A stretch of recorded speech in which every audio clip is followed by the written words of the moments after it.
Eu sou baiano de nascimento. Meu pai, em 1977, ele veio para São Paulo, migrou com a família de lá, por questões é, de sobrevivência, né? Buscar algo melhor, enfim.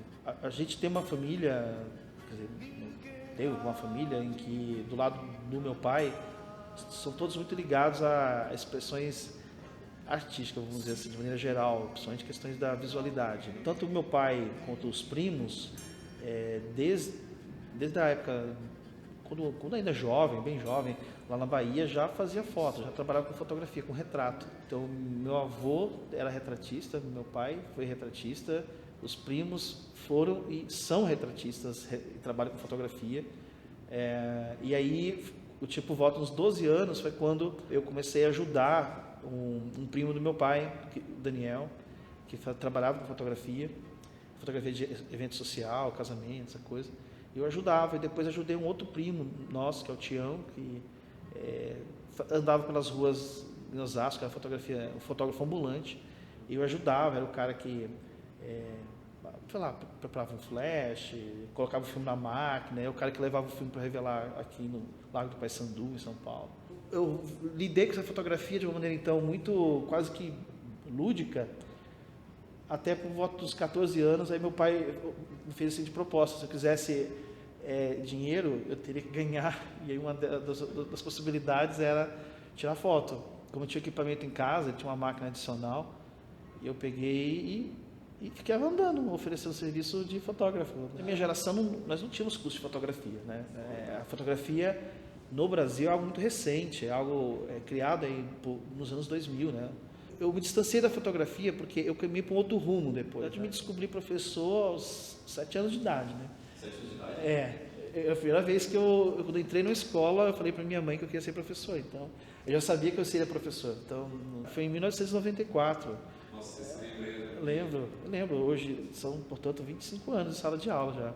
Eu fiquei encantado na matrícula já, né? Então, eu venho de uma família que, parecido com a de muitos nordestinos, a escola era sempre vista como um bem muito especial, um bem, né? Um valor simbólico muito forte. Então, a minha mãe, ela era uma pessoa semi-analfabeta. E aí o sonho dela era aprender a ler e escrever bem, né?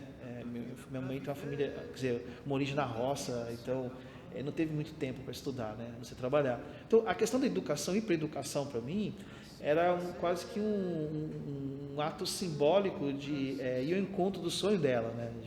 A fotografia, ser fotógrafo, também ser artista visual, né? Que vem da formação em artes, tanto de graduação quanto de doutorado, né? De trabalhar com diagramação, não, com ilustração. Mas no fundo eu sou professor, é o professor que sustenta todas as outras coisas, né?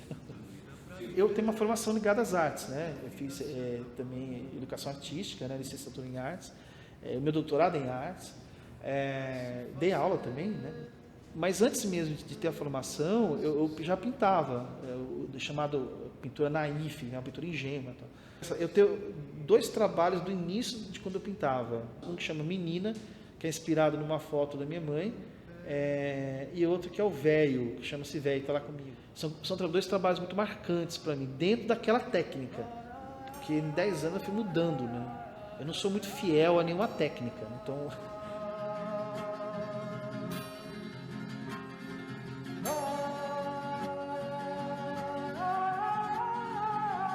Eu comecei a mudar um pouco a minha questão com as artes visuais quando eu comecei a me aproximar da Unicamp como estudante na época de doutorado. E aí eu comecei a migrar para outras artes, no caso as artes audiovisuais. Que aí eu comecei a me interessar pela questão da imagem em movimento, o vídeo, né? A videoarte particularmente, que é quando eu começo a produzir videoarte em 2008. Porque eu caminhei assim, por uma fotografia mais da parte de teoria da fotografia, né? Eu sou hoje muito mais talvez alguém que pensa sobre fotografia do que produz, embora eu também produza fotos, né? Tem um livro publicado, que é o Lugar de Passagem, que é sobre fotos, um diário fotográfico, né? Foi publicado em 2015, eu não tinha como meta vendê-lo, eu tinha como meta, na verdade, retorná-lo aos lugares que me deram as imagens, porque deram as imagens. Eu tenho uma relação com fotografia, como eu disse, de viagem, né? Então eu vou indo para cidades, etc. Né? E as pessoas se permitem serem fotografadas, né? As paisagens se permitem serem fotografadas gratuitamente. Então, na época, eu tinha feito um pacto comigo mesmo, de que o livro seria deixado nas cidades nas quais eu passei. Então, por exemplo, nas bibliotecas ou escolas. Então, eu acabei distribuindo o livro, a maior parte dele dessa forma. Eu mandava para cidades, né, para poder ter lá um registro de alguma maneira de alguém que passou por ali e deixou um livro.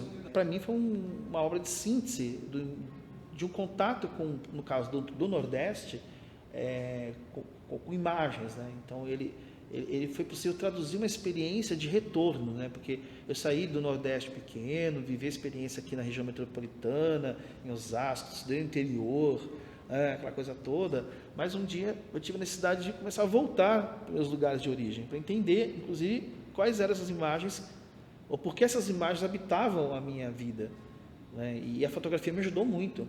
A fotografia teve na minha vida uma função terapêutica, de ir ao encontro do que eu sou. Eu tento em tudo impregnar um estado de nordestinidade em tudo que eu faço, quase que uma causa pessoal, né?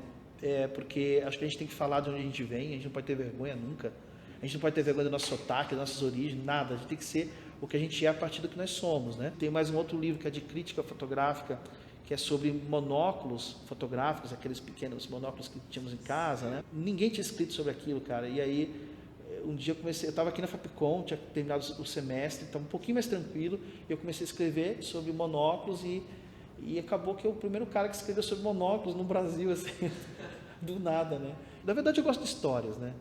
É tão interessante isso, porque o meu mestrado tem a ver com narrativa de fonte oral, ou seja, não é escrita. A fotografia e estrada, para mim, são narrativas. A gente viaja, a gente observa a narrativa, né? Diante dos nossos olhos, as coisas vão acontecendo.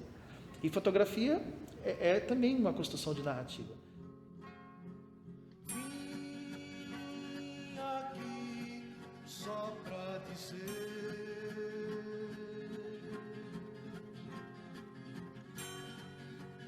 ninguém há de me calar. Agora, teve algumas exposições interessantes. Por exemplo, uma exposição fotográfica que eu fiz na USP de Piracicaba, que chamou-se Alagoamento, que foi em homenagem ao estado de Alagoas. Meu pai, quando veio da Bahia para São Paulo, ele veio num ônibus que estava vindo de Arapiraca. Arapiraca é a segunda maior cidade do estado de Alagoas. Isso é um fato isolado. Quando eu comecei a voltar para o Nordeste, eu fui convidado para ser avaliador de cursos da área de licenciatura, formação de professores, pela Secretaria de Estado de Educação de Alagoas. E a cidade para onde nós fomos era Arapiraca. Curiosamente, a mesma cidade de onde veio um ônibus que levou meu pai do Nordeste para São Paulo, foi a cidade que me serviu para eu voltar para o Nordeste. Porque eu tinha ido ao Nordeste pequenininho, né, visitar meus avós, e nunca mais tinha voltado, 28 anos depois, sem voltar.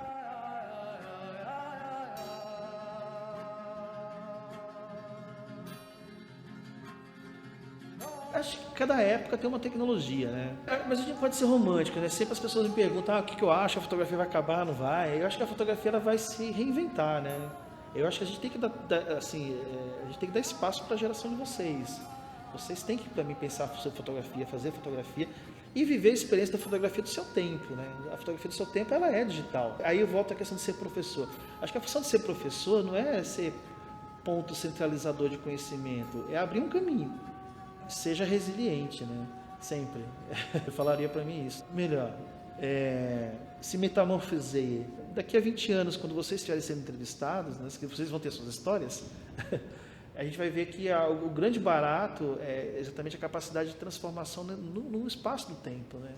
Estude muito, porque é isso que vai os tornar diferentes em termos de alcance profissional.